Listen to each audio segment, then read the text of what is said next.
Well, hey everybody, welcome to this week's midweek message. It's not actually the middle of the week, it's the beginning of the week, but it's also deer season, so there may be some random thoughts coming from the deer stand later on.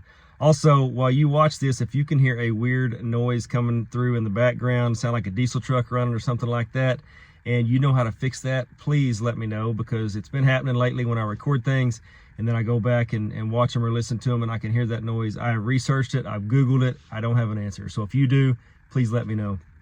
So I was thinking about in the deer stand this morning how everything we do in life has a story. And I was thinking specifically about our hobbies that we're involved in. And if you're a golfer, you're going to know what I'm talking about here.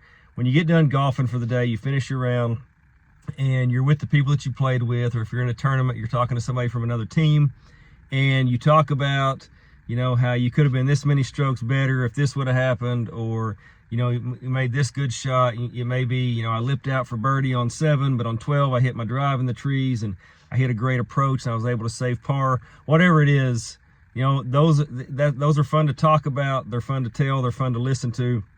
And that's just what golfers do. Hunting's no different. You know, on Saturday morning, my youngest son shot a nice buck, and there was a story to go with that. It wasn't just the deer walked out and he shot it. You know, with hunting, it may be I had this one on camera, I haven't been able to see him in the daylight. I've been chasing him for a couple of years. You know, it's where he came out of, how he got to us, the shot we put on him, whatever the case is. Those are fun to talk about. They're fun to listen to. And I love seeing like all the pictures on Facebook of all the deer that have been shot. And every time I see one, I think that deer has a story.